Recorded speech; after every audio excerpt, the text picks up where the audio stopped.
Hello friends, welcome back to NVR updates YouTube channel. PGCET 2024 ಅಪ್ಡೇಟ್ಗೆ ಸ್ವಾಗತ.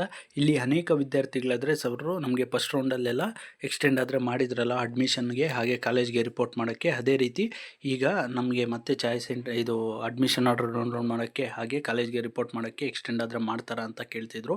ಹಾಗೆ ಈಗ KEA ವೆಬ್ಸೈಟಲ್ಲೇ ಒಂದು ಅನೇಕ ಗೊಂದಲಗಳಾದರೆ ಇತ್ತು, ಅನೇಕ ಡೌಟ್ಸ್ ಆದರೆ ಇತ್ತು. ಸೀಟ್ ಕ್ಯಾನ್ಸಲೇಷನ್ ಬಗ್ಗೆ, ಸೆಕೆಂಡ್ ರೌಂಡ್ ಸೀಟ್ ಕ್ಯಾನ್ಸಲೇಷನ್ ಬಗ್ಗೆ, ಅದ್ರ ಬಗ್ಗೆನೂ ಆದರೆ ಕ್ಲಾರಿಟಿ ಆದರೆ ಕೊಟ್ಟಿದ್ದಾರೆ. ಅದನ್ನೆಲ್ಲ ನಾನು ಈ ವಿಡಿಯೋಲ್ಲಾದರೆ ಕಂಪ್ಲೀಟಾಗಿ ತಿಳಿಸ್ಕೊಡ್ತೀನಿ. ಈ ಹಿಂದೆನೂ ಸೀಟ್ ಕ್ಯಾನ್ಸಲೇಷನ್ ಬಗ್ಗೆ ಆದರೆ 2 ವೀಡಿಯೋಸ್ ಆದರೆ ಮಾಡಿ ತಿಳಿಸ್ಕೊಟ್ಟಿದ್ದೆ. ಹಾಗೆ KE ಅವರು ಹೇಳಿದ್ದು ಅವ್ರಿಗೂ ಸ್ವಲ್ಪ ಒಂದು ಪೆನಾಲ್ಟಿ ಬಗ್ಗೆ ಎಲ್ಲ ಕನ್ಫ್ಯೂಷನ್ಸ್ ಆದರೆ ಇತ್ತು ಅಂತ ಹೇಳ್ತಿದ್ರು. ಈಗ ಕ್ಲಾರಿಟಿಯಾಗಿ ಒಂದು ಸರ್ಕ್ಯುಲರ್ ಮುಖಾಂತರನೇ ತಿಳಿಸ್ಕೊಟ್ಟಿದ್ದಾರೆ. ಅದ್ರ ಬಗ್ಗೆ ಎಲ್ಲನೂ ತಿಳಿಸ್ಕೊಡ್ತೀನಿ. ಅದಕ್ಕೂ ಮುನ್ನ ನಮ್ಮ ಚಾನಲ್ಗೆ ಇನ್ನೂ ಯಾರು ಸಬ್ಸ್ಕ್ರೈಬ್ ಆಗಿಲ್ಲೋ ಸಬ್ಸ್ಕ್ರೈಬ್ ಆಗಿ, ಹಾಗೆ ವಿಡಿಯೋ ಇನ್ಫಾರ್ಮೇಟಿವ್ ಅನ್ಸಲ್ಲಿ ತಪ್ಪದೆ ವಿಡಿಯೋಗಾದರೆ ಒಂದು ಲೈಕ್ ಆದರೆ ಮಾಡಿ. ಅದರಿಂದ ನಿಮಗೆ ಕಂಟಿನ್ಯೂಸ್ ಆಗಿ ಕೌನ್ಸಿಲಿಂಗ್ ಅಪ್ಡೇಟ್ಸು ಹಾಗೆ ಸ್ಕಾಲರ್ಶಿಪ್ ಹಾಸ್ಟೆಲ್ ರಿಲೇಟೆಡ್ ಅಪ್ಡೇಟ್ಸ್ ಆದರೆ ಬರುತ್ತಾ ಹೋಗುತ್ತೆ. ಈಗಾಗಲೇ ಅನೇಕ ವಿದ್ಯಾರ್ಥಿಗಳು ಮಾರ್ನಿಂಗು ಒಂದು SSV ಸ್ಕಾಲರ್ಶಿಪ್ ಬಗ್ಗೆ ತಿಳಿಸಿದಾಗೂ ನಮಗೆ ಹಾಸ್ಟೆಲ್ ರಿಲೇಟೆಡ್ ವಿಡಿಯೋ ಆದರೆ ಮಾಡಿ ಸರ್ ಅಂತ ಕೇಳಿದ್ರು. ನಾನು ಪ್ರೀವಿಯಸ್ ಆಗಿ ಹಿಂದಿನ ವಿಡಿಯೋಲ್ಲಿ ಒಂದು ಹಾಸ್ಟೆಲ್ ವೀಡಿಯೋಸ್ ಆದರೆ ಮಾಡಿದ್ದೆ. ಆದರೆ ಈಗ ಯಾಕೆ ಮಾಡ್ತಿಲ್ಲ ಅಂದರೆ, ಈಗ ಪ್ರೆಸೆಂಟ್ ಆದರೆ ಲಾಸ್ಟ್ ಡೇಟ್ ಆದರೆ ಕ್ಲೋಸ್ ಆಗಿದೆ. ಅದರಿಂದ ಆದರೆ ನಾನು ಹಾಸ್ಟೆಲ್ ವೀಡಿಯೋ ಆದರೆ ಫೋಕಸ್ ಮಾಡ್ತಿಲ್ಲ, ಮಾಡೋಕ್ಕೂ ಆಗಲಿಲ್ಲ. ಸುಮ್ಮನೆ ವೀಡಿಯೋ ಮಾಡಿದ ಮೇಲೆ ಯೂಸ್ ಇರಬೇಕು ನಿಮಗೂ. ಹಾಸ್ಟೆಲ್ಗೆ ಅಪ್ಲಿಕೇಶನ್ ಆದರೆ ಈಗ ST ವಿದ್ಯಾರ್ಥಿಗಳಿಗೆ ಅಷ್ಟು ಓಪನ್ ಇದೆ. ಅದರಿಂದ ಇನ್ನು OBC SC ವಿದ್ಯಾರ್ಥಿಗಳಿಗೆಲ್ಲ ಓಪನ್ ಆದಮೇಲೆ ಆದರೆ ನಾನು ಒಮ್ಮೆ ವಿಡಿಯೋ ಆದರೆ ಯಾವ ರೀತಿ ಅಪ್ಲೈ ಮಾಡಬೇಕು ಅಂತ ತಿಳಿಸ್ಕೊಡ್ತೀನಿ. ಈಗ OBC ವಿದ್ಯಾರ್ಥಿಗಳು ಅಪ್ಲೈ ಮಾಡ್ಬೋದು, ಆದರೆ ಮೆಜಾರಿಟಿ ಆಫ್ ಸೀಟ್ಸು ಒಂದು SC ST ವಿದ್ಯಾರ್ಥಿಗಳಿಗಿರೋದ್ರಿಂದ ಸೀಟು ಸಿಗೋದು ಕಷ್ಟ ಇರುತ್ತೆ, ತುಂಬ ಮೆರಿಟ್ ಆದರೆ ಇರಬೇಕಾಗುತ್ತೆ. ಅದರಿಂದ ಆದರೆ ಹಾಸ್ಟೆಲ್ ಬಗ್ಗೆ ಆದರೆ ಫೋಕಸ್ ಮಾಡಿಲ್ಲ ಅಷ್ಟೇ. ನೀವಾದರೆ ವರಿ ಆಗಬೇಡಿ, ನಾನು ಅಪ್ಡೇಟ್ಸು ಬಂದ ತಕ್ಷಣ ಲಾಸ್ಟ್ ಡೇಟ್ ಎಲ್ಲ ಓಪನ್ ಆದರೆ ಮತ್ತೆ ಮಾಡ್ತೀನಿ. ಈಗ ಸೀಟ್ ಕ್ಯಾನ್ಸಲೇಷನ್ದು ಹಾಗೆ ಯಾರಾದರೆ ಒಂದು ಅಡ್ಮಿಷನ್ ಪ್ರೊಸೆಸ್ಸು, ಅಡ್ಮಿಷನ್ ಆರ್ಡ್ರು ಹಾಗೆ ಕಾಲೇಜ್ಗೆ ರಿಪೋರ್ಟ್ ಆಗೋದು ಲಾಸ್ಟ್ ಡೇಟ್ ಆದರೆ ಎಕ್ಸ್ಟೆಂಡ್ ಮಾಡಿದ್ದಾರೆ. ಅದನ್ನಾದರೆ ನೋಡಿ. ಈಗ ಅಪ್ ಟು 10/12/2024 ನಿಮಗೆ 10ನೇ ತಾರೀಕುವರೆಗೂ ಆದರೆ ಲಾಸ್ಟ್ ಡೇಟ್ ಆದರೆ ಎಕ್ಸ್ಟೆಂಡ್ ಮಾಡಿದ್ದಾರೆ. ಈಗಾಗಲೇ ಇವತ್ತಾದರೆ ಲಾಸ್ಟ್ ಡೇಟ್ ಆದರೆ ಕ್ಲೋಸ್ ಆಗಿತ್ತು, ಆದರೆ ಈಗ ಮತ್ತೆ ಆದರೆ ಎಕ್ಸ್ಟೆಂಡ್ ಆದರೆ ಮಾಡಿದ್ದಾರೆ. ಇದ್ರದ್ದು ಕಾರಣ ಮೇಯ್ನ್ ಬಂದು ಒಂದು ಸೀಟ್ ಸರೆಂಡರ್ದು, ಹಾಗೆ ಒಂದು ಥರ್ಡ್ ರೌಂಡ್ ಕಂಡಕ್ಟ್ ಮಾಡೋ ಚಾನ್ಸಸ್ ಆದರೆ ಹೆಚ್ಚಿಗೆ ಆದರೆ ಕಾಣಿಸ್ತಿದೆ. ಆದರೆ ಕನ್ಫರ್ಮ್ ಆಗಿ ಹೇಳೋಕ್ಕಾಗಲ್ಲ. ಒಂದು 90% ಥರ್ಡ್ ರೌಂಡ್ ಆದರೆ ಕಂಡಕ್ಟ್ ಮಾಡೋ ಚಾನ್ಸಸ್ ಆದರೆ ಇದೆ. ಅದರಿಂದ ಹಾಗೆ last date to reporting the colleges ಬಂದು 11/12/2024 ಬಿಫೋರ್ 5:30 PM ಆದರೆ ನೀವು ಕಾಲೇಜಸ್ಗಾದರೆ ಯಾರಾದರೂ ಇನ್ನೂ ರಿಪೋರ್ಟ್ ಆಗಲಿಲ್ಲ ಅಂದರೆ ರಿಪೋರ್ಟ್ ಆಗ್ಬೋದು. ಹಾಗೆ ನೀವು ಫೀಸ್ನ ಪೇ ಮಾಡಿಲ್ಲ ಅಂದರೂ ಈಗ ಡಿಸೈಡ್ ಆದರೆ ಮಾಡಿ. ಇಲ್ಲಿ ಸೀಟ್ ಕ್ಯಾನ್ಸಲೇಷನ್ ಬಗ್ಗೆ ಆದರೂ ಕೊಟ್ಟಿದ್ದಾರೆ. ಹಾಗೆ ನೀವು ಫೀಸ್ನ ಪೇ ಮಾಡೋಕ್ಕೂ ಅಡ್ಮಿಷನ್ ಆರ್ಡ್ರ್ ತಗೊಳ್ಳೋಕ್ಕೂ ನಿಮಗೆ ಇನ್ನೂ ಟಿಲ್ ಒಂದು 10 ಆದರೆ ಫೀಸ್ ಪೇ ಮಾಡೋಕ್ಕೆ, 11th ಆದರೆ ನಿಮಗೆ ಲಾಸ್ಟ್ ಡೇಟ್ ಆದರೆ ಕೊಟ್ಟಿದ್ದಾರೆ ಸೀಟ್ ಕ್ಯಾನ್ಸಲ್ಲು ಹಾಗೆ ಸರೆಂಡರ್ ಮಾಡೋಕ್ಕೆ. ನೋಡ್ಬೋದು, candidates who wish to surrender the KEA seat selected in first round or in the second round can cancel the seat on or before 4 PM on 11/12/2024. Eligible for refund of fees amount after deducting 5,000.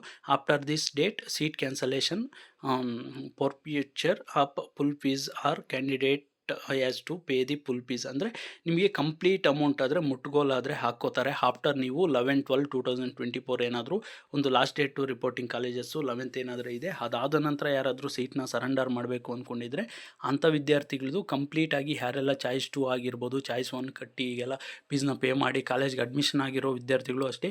ನೀವು cancellation ಮಾಡಿಕೊಂಡ್ರೆ ಈಗ KEA ಫೀಸಲ್ಲಿ 5,000 ಆದರೆ deduct ಮಾಡಿಕೊಂಡು amount ಆದರೆ refund ಆಗುತ್ತೆ. ಆದರೆ colleges fees ನಾನು ಹೇಳಕ್ಕೆ ಬರಲ್ಲ.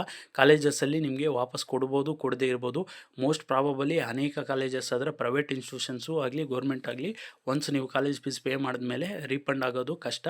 KEA ಫೀಸ್ ಆದರೆ ಬೇಕಾದರೆ 5,000 ಆದರೆ ಕಟ್ ಮಾಡಿಕೊಂಡು ಇನ್ನು ಉಳಿದಿದ್ದ ಅಮೌಂಟ್ ಆದರೆ ಪೇ ಮಾಡ್ತೀರಿ ಅಂತ ಹೇಳ್ತಿದ್ದಾರೆ. ಬಿಫೋರ್ 11th ಆದರೆ ನೀವು ಕ್ಯಾನ್ಸಲೇಷನ್ ಆದರೆ ಮಾಡ್ಕೋಬೇಕು. ಫಸ್ಟ್ ರೌಂಡಲ್ಲಿ ಅನೇಕ ವಿದ್ಯಾರ್ಥಿಗಳಾದರೆ ಫಸ್ಟ್ ರೌಂಡು ಸೀಟ್ನ ಕ್ಯಾನ್ಸಲ್ ಮಾಡ್ಕೋಬೋದಾ ಅಂತ ಕೇಳ್ತಿದ್ರು. ಹೀಗಾದರೆ ಮಾಡ್ಕೋಬೋದು ಅಂತಲೇ ಕ್ಲಾರಿಟಿಯಾಗಿ ನಿಮಗೆ ಕೊಟ್ಟಿದ್ದಾರೆ ನೋಟಲ್ಲಿ. ಕ್ಯಾನ್ಸಲೇಷನ್ ಮಾಡ್ಕೋಬೇಕಂದ್ರೆ ಮಾಡ್ಕೊಳ್ಳಿ. ಆನ್ಲೈನಲ್ಲೇ ಸೀಟ್ ಲಿಂಕ್ ಆದರೆ ಎನೇಬಲ್ ಆಗಿದೆ. ನಾನು ನಿನ್ನೆನೂ ವೀಡಿಯೋ ಆದರೆ ಮಾಡಿ ತಿಳಿಸ್ಕೊಟ್ಟಿದ್ದೆ. ಅದರಿಂದ ಯಾರಾದರೂ ಇನ್ನೂ ಡಿಸೈಡ್ ಮಾಡಿ, ಯಾರಾದರೂ ಸೆಕೆಂಡ್ ರೌಂಡಲ್ಲಿ ಇನ್ನೂ ನಾನು ಕಾಲೇಜ್ಗೆ ಹೋಗ್ತೀನಿ ಅಂತ ಡಿಸೈಡ್ ಮಾಡೋಂಗಿದ್ರೆ ಮಾಡಿ. ನಿಮಗೂ 10ವರೆಗೂ ಟೈಮ್ ಇದೆ. ಪೇರೆಂಟ್ಸ್ ಜೊತೆ ಎಲ್ಲ ಚರ್ಚಿಸಿ ಒಮ್ಮೆ ಕಾಲೇಜಸ್ ಬಗ್ಗೆ ಎಲ್ಲ ತಿಳ್ಕೊಂಡು ಫೈನಲೈಸ್ ಆದರೆ ಬಿಫೋರು 10th ಆದರೆ ಮಾಡಿಬಿಡಿ. ಯಾಕಂದರೆ 11th ಲಾಸ್ಟ್ ಡೇಟ್ ಆದರೆ ಇದೆ. ಅದರಿಂದ ನೀವು ಅಷ್ಟರೊಳಗಡೆ ಆದರೆ ಕಾಲೇಜ್ಗೆ ಅಡ್ಮಿಷನ್ ಆಗೋದಾ ಸೀಟ್ನ ಕ್ಯಾನ್ಸಲ್ ಮಾಡ್ಕೊಳ್ಳೋದಾ ಅಂತ ಒಮ್ಮೆ ಆದರೆ ಡಿಸೈಡ್ ಮಾಡಿ. ಈಗ ಯಾರಾದರೂ ಫೀಸಸ್ಸು ಪೇ ಮಾಡಿಲ್ಲ ಅಂದರೆ ಹೇಗೆ ಸರ್ ಅಂತ ಅನೇಕ ವಿದ್ಯಾರ್ಥಿಗಳು ಕೇಳ್ತಿದ್ದಾರೆ. ಯಾರಾದರೂ ಇನ್ನೂ ಫೀಸ್ನ ಪೇ ಮಾಡಿಲ್ಲ ಅಂದರೆ ಸೀಟ್ ಅಲಾಟ್ ಆಗಿ ಅವರಾದರೂ ವೆಯ್ಟ್ ಮಾಡಿ ಹಾಗೆ ಸೀಟ್ನ ಕ್ಯಾನ್ಸಲೇಷನ್ ಆದರೆ ಮಾಡ್ಕೊಳ್ಳಿ. ಆದರೆ ಅಲ್ಲಿ ನಿಮಗೆ ಫೈನ್ ಆದರೆ 5,000 ಆದರೆ ತೋರಿಸ್ತಾ ಇದೆ ಅಂತ ಅನೇಕ ವಿದ್ಯಾರ್ಥಿಗಳು ಹೇಳ್ತಿದ್ರು. ನೀವಾದರೆ ಪೆನಾಲ್ಟಿ ಆದರೆ ಪೇ ಮಾಡಬೇಕಾಗುತ್ತೆ.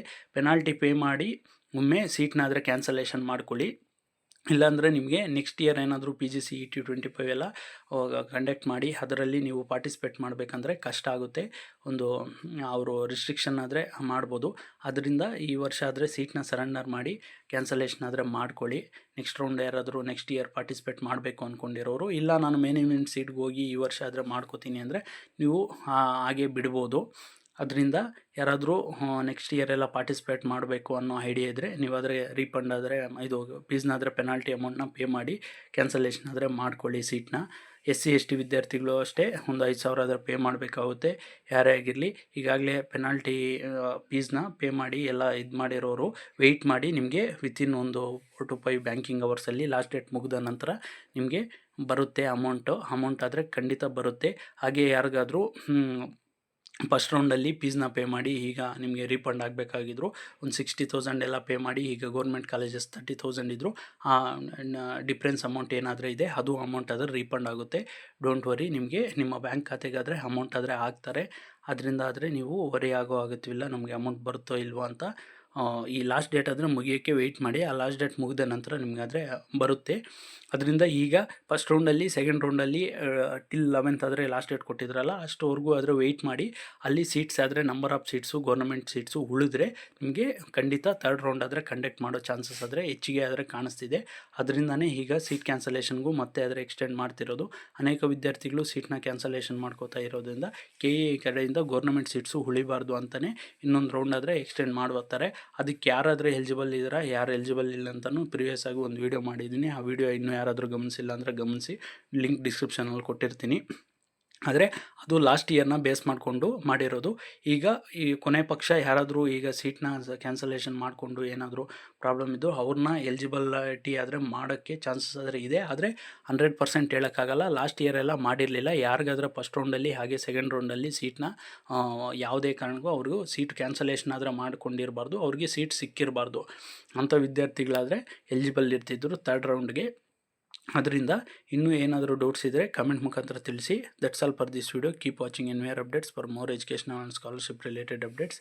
Thanks for watching guys. ಮುಂದಿನ ವಿಡಿಯೋಲ್ಲಾದರೆ ಸಿಗೋಣ.